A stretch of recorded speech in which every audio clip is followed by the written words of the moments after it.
Hello student, स्वागत है आपका आपके अपने YouTube channel Anshul study centre में। स्टूडेंट, आज की वीडियो में बात करने वाले हैं कक्षा 10 विषय सामाजिक विज्ञान से महत्वपूर्ण बहुविकल्पीय प्रश्न। इस वीडियो में हमने बहुत ही महत्वपूर्ण प्रश्नों को लिया है। अगर आप इन प्रश्नों को तैयार कर लेते हैं तो हम ये गारंटी के साथ कह सकते हैं कि इस जो भी प्रश्न लिए गए हैं उनमें से 4-5 प्रश्न जरूर आपके बोर्ड परीक्षा में आएंगे। देखते हैं पहले प्रश्न की तरफ। देखिए, हमारा पहला प्रश्न है, फ्रांस की क्रांति में मुख्य भूमिका किस वर्ग की थी। ये प्रश्न आपका बहुत ही महत्वपूर्ण है, इसे आप बिल्कुल अच्छे तरीके से तैयार करें। देखिए, फ्रांस की क्रांति में मुख्य भूमिका किस वर्ग की थी। ऑप्शन दिए आपके, ऑप्शन ए कृषक वर्ग, ऑप्शन बी है कुलीन वर्ग, ऑप्शन सी है मध्यम वर्ग, ऑप्शन डी है मजदूर वर्ग। तो फ्रांस की क्रांति में मुख्य भूमिका वो थी आपके मध्यम वर्ग की। जो मध्यम वर्ग के लोग थे उन लोगों की सबसे अधिक भूमिका क्रांति में थी। देखते हैं अगले प्रश्न की तरफ।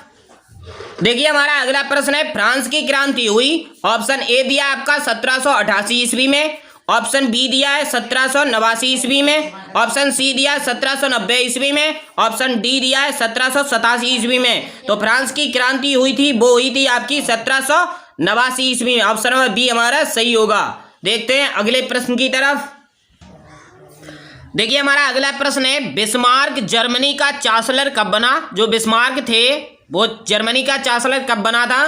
तो देखिए, ऑप्शन ए है आपके पास 1848 ईस्वी, ऑप्शन बी है 1856 ईस्वी, ऑप्शन सी है 1860 ईस्वी, ऑप्शन डी है 1862 ईस्वी। तो बिस्मार्क जर्मनी का चांसलर 1862 ईस्वी में बना। ऑप्शन नंबर डी हमारा सही होगा। देखते हैं अगले प्रश्न की तरफ।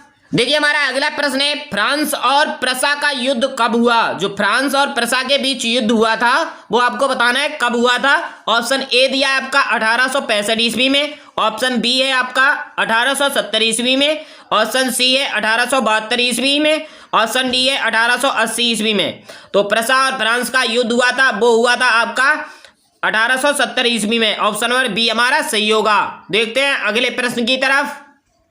देखिए, हमारा अगला प्रश्न है, टैली क्या थी। एक जो टैली नाम का कर था वो पूछा है आपका प्रश्न है, टैली क्या थी।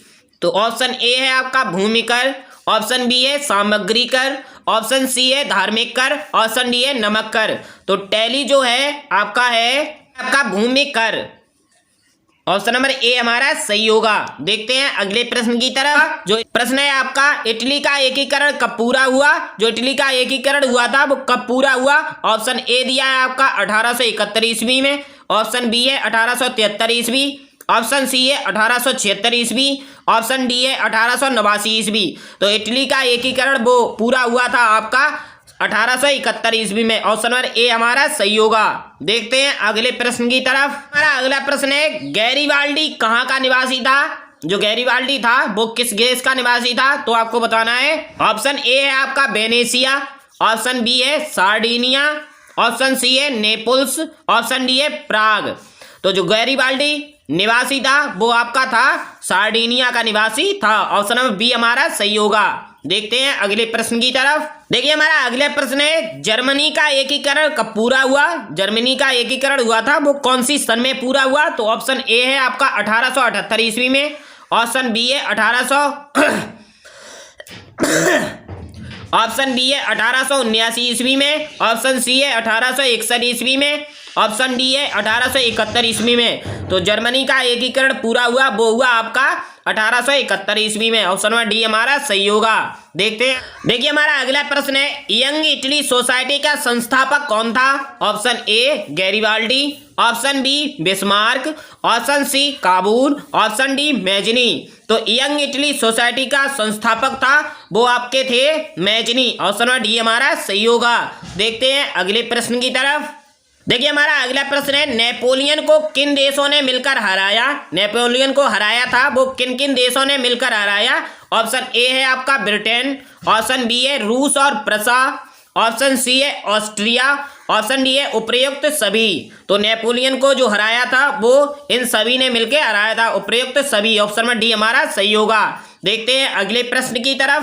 देखिए, हमारा अगला प्रश्न है, राष्ट्रवाद का प्रारंभ किस देश से हुआ। Option A Germany, option B Italy, option C France, option D England. तो राष्ट्रवाद का प्रारंभ हुआ वो आपका हुआ है फ्रांस से। ऑप्शन नंबर सी हमारा सही होगा। देखते हैं अगले प्रश्न की तरफ। ये हमारा अगला प्रश्न है, इटली का एकीकरण किसके नेतृत्व में किया गया? जो इटली का एकीकरण किया गया था वो किसके नेतृत्व में हुआ? तो देखिए आपका ऑप्शन ए है गैरिबाल्डी, ऑप्शन बी है बिस्मार्क, ऑप्शन सी है नेपोलियन, ऑप्शन डी है विलियम प्रथम। तो इटली का एकीकरण हुआ वो आपका हुआ है गैरिबाल्डी के नेतृत्व में। ऑप्शन नंबर ए हमारा सही होगा। देखते हैं अगले प्रश्न की तरफ। देखिए हमारा अगला प्रश्न है, पुनर्जागरण का अभ्युदय किस देश से हुआ? ऑप्शन ए है आपका रोम, ऑप्शन बी है इटली, ऑप्शन सी है ब्रिटेन, ऑप्शन डी है अमेरिका। जागरण का अभ्युदय वो हुआ था आपका इटली से। ऑप्शन नंबर बी हमारा सही होगा। देखते हैं अगले प्रश्न की तरफ। देखिए आपका अगला प्रश्न है, फ्रांस में गणतंत्र की घोषणा किस वर्ष हुई? जो फ्रांस में गणतंत्र की घोषणा हुई वो किस वर्ष हुई आपको बतानी है। ऑप्शन ए है आपका 1815 ईस्वी, ऑप्शन बी है 1830 ईस्वी, ऑप्शन सी है 1848 ईस्वी, ऑप्शन डी है 1871 ईस्वी। तो फ्रांस में गणतंत्र की घोषणा हुई है वो हुई है आपकी 1848 ईस्वी में। ऑप्शन नंबर सी हमारा सही होगा। देखते हैं अगले प्रश्न की तरफ। देखिए हमारा अगला प्रश्न है, नेपोलियन का संबंध किस देश से था? नेपोलियन जो था उसका संबंध किस देश से था आपको बताना है। ऑप्शन ए है जर्मनी, ऑप्शन बी है इटली, ऑप्शन सी है फ्रांस, ऑप्शन डी है इंग्लैंड। तो नेपोलियन का संबंध था वो था आपका फ्रांस से। ऑप्शन नंबर सी हमारा सही होगा। देखते हैं अगले प्रश्न की तरफ। देखिए हमारा अगला प्रश्न है, जर्मन का राष्ट्र रूपक क्या है? जर्मन का राष्ट्र रूपक क्या है? ऑप्शन ए दिया है मारियोन, ऑप्शन बी है जर्मेनिया, ऑप्शन सी है राष्ट्रवाद, ऑप्शन डी है साम्यवाद। तो जर्मन का राष्ट्र रूपक है वो आपका है मैरियन। ऑप्शन नंबर ए हमारा सही होगा। देखते हैं अगले प्रश्न की तरफ।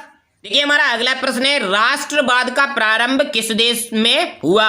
ऑप्शन नंबर ए है आपका जर्मनी, ऑप्शन नंबर बी है आपका इटली, ऑप्शन सी है फ्रांस, ऑप्शन डी है इंग्लैंड। तो राष्ट्रवाद का प्रारंभ हुआ वो आपका हुआ है फ्रांस से। ऑप्शन नंबर सी हमारा सही होगा। देखते हैं अगले प्रश्न की तरफ।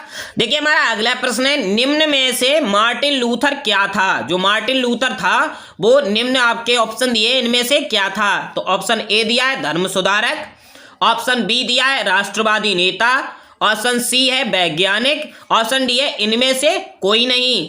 तो मार्टिन लूथर था वो था आपका धर्म सुधारक। मार्टिन लूथर एक धर्म सुधारक था। देखते हैं अगले प्रश्न की तरफ।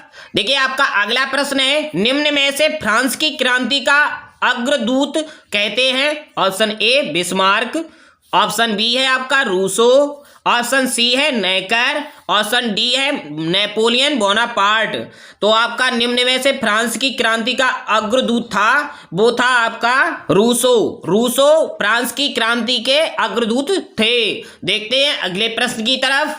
देखिए आपका अगला प्रश्न है, सामाजिक उपबंध नामक पुस्तक का लेखक कौन था? जो आपकी पुस्तक है सामाजिक उपबंध उसका लेखक आपको बताना है। आपका ऑप्शन ए है आपका रूसो, ऑप्शन बी है मॉन्टेस्क्यू, ऑप्शन सी है नेकर, ऑप्शन डी है दिदरो। तो सामाजिक उपबंध पुस्तक का लेखक है आपके लेखक रूसो। ऑप्शन नंबर ए हमारा सही होगा। आशा करते आपको ये वीडियो पसंद आई। अगर वीडियो पसंद आई तो लाइक करें, कमेंट करें और आप अपने YouTube channel Anshul study centre को सब्सक्राइब करें। Thanks for watching this video. जय हिंद, जय भारत।